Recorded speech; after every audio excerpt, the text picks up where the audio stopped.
BFM Marseille et vous avec Laura Berlioz, elle s'appelle Nils ou encore Pedro. Les dernières tempêtes qui ont touché la région ont dû vous donner du fil à retordre.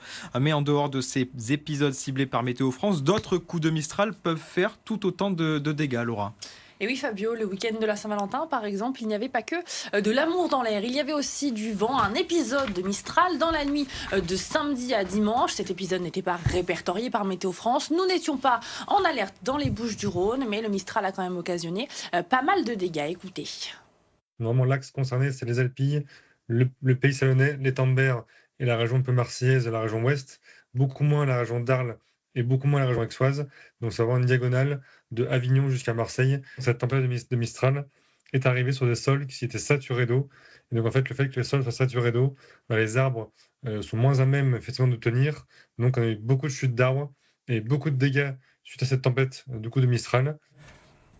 Vous l'avez entendu, une zone très ciblée pour nous rendre compte des dégâts.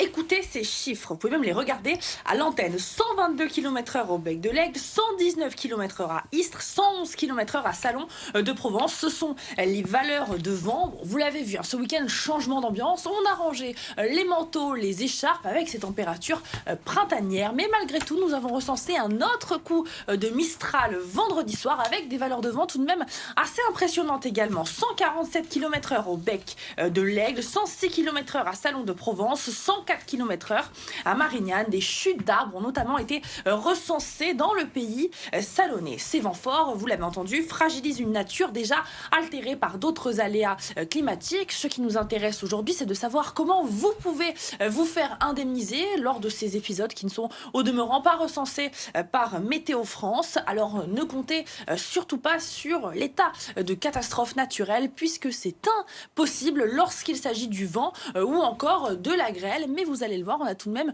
une solution. Écoutez.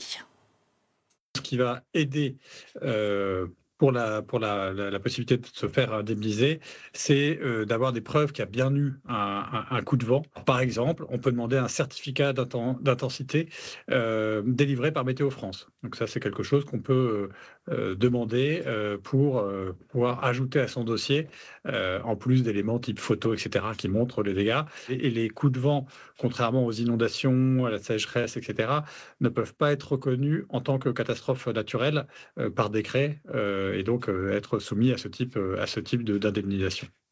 Il faut bien vérifier que dans votre contrat d'assurance soit mentionnée la garantie suivante, tempête ou événement climatique. Alors ça peut être nommé autrement, mais c'est vraiment ce qu'il y a de plus commun pour ce type d'événement. Il faut ensuite vérifier jusqu'à quelle valeur de vent vous êtes couvert. En général, c'est autour des 100 km/h. Donc il faut bien différencier l'état de catastrophe naturelle demandé par une commune à l'État qui peut prendre beaucoup de temps pour être reconnu et ce certificat qui n'est finalement qu'un simple papier que vous demandez à un professionnel du secteur. Et justement, ces certificats, il a fallu en délivrer quelques-uns pour ce fameux week-end de la Saint-Valentin. On a fait donc 25 certificats liés uniquement au vent de la tempête de Mistral. On a également fait une dizaine de certificats, mais liés plutôt à la saturation des sols en eau. Donc il y a des arbres qui sont tombés alors qu'il n'y a pas de vent. Mais comme les sols sont tellement meubles et tellement mous, les arbres tombent tout seuls, même sans vent. Donc on a fait 3 certificats par rapport à ça. On a également eu un certificat pour la submersion marine qu'il y a eu à Château-Flémartigues. Ce certificat, il va donc faire partie du faisceau de preuves que vous devrez fournir à votre assurance. À ce moment-là, on passe sur une procédure somme toute classique, une fois que vous avez réuni tous les éléments. Mais il faut agir très rapidement. Vous n'avez que peu de temps pour déclarer votre sinistre. Il faut le faire dans les 5 jours à partir du constat du dégât.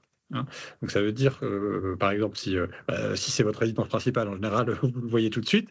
Par contre, si c'est par exemple une résidence secondaire dans laquelle vous arrivez un petit peu plus tard, là, le délai courra à partir du moment où vous arrivez dans la résidence secondaire pour voir les dégâts. Donc voilà, 5 jours à partir du constat, ça c'est vraiment un élément à avoir en tête.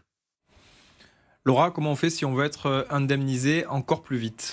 Mais pour accélérer les choses, les assureurs recommandent de faire une déclaration en ligne avec la valeur des biens et le maximum de preuves possibles. On peut le faire aussi par téléphone ou par courrier, mais voilà, ce que recommandent vraiment les assurances, c'est de gagner du temps pour le faire en ligne. À ce moment-là, l'assureur pourra mandater un expert. Voilà, et tout, vous l'avez compris, plus vous le faites rapidement, si vous le faites aussi en ligne, c'est là que les choses vont vraiment s'accélérer pour vous. Autre conseil de notre assureur, faites attention à votre assurance auto. Par exemple, lors d'un fort coup de Mistral, si votre maison est épargnée, mais qu'une branche tombe sur votre voiture et l'endommage fortement, là, c'est pas la garantie de la maison qui va jouer, mais c'est celle de la voiture. Autre conseil, faites jouer la concurrence, car dans une même région, les assureurs peuvent vraiment pratiquer des tarifs très différents. Merci beaucoup, Laura Berlioz. Vous avez noté, c'est bien important de réagir très vite. Vous avez que 5 jours. La bonne nouvelle, c'est qu'il ne devrait pas y avoir de vent dans les prochains jours, puisqu'on attend du soleil et du ciel bleu.